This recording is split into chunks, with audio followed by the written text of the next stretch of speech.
श्रावण मासानिमित्त रोशनगाव येथे 1 महिना सतत शिवपाठ सुरू होता आणि शिवपाठाची सांगता आज मंगळवारी दिनांक 3/9/2024 रोजी सांगता झाली आणि महाप्रसाद झाला। सतत आमचे मास्तर 1 महिन्यापासून शिवपाठ संध्याकाळी 8ला सुरू करणे आणि संध्याकाळी 12ला शिवपाठ बंद करणे व तसेच शिवनामाचा जागर म्हणून संध्याकाळी पहाटे 3 वाजेपर्यंत सतत 1 महिन्यापासून शिवपाठ सुरळीमध्ये चालू ठेवून आज शिवपाठाची सांगता झालेली आहे।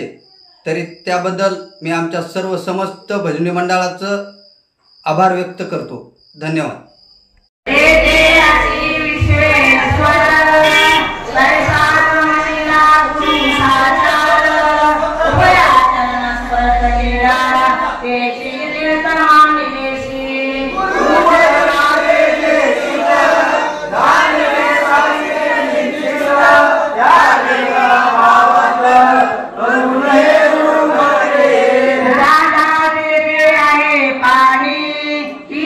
शिवाजी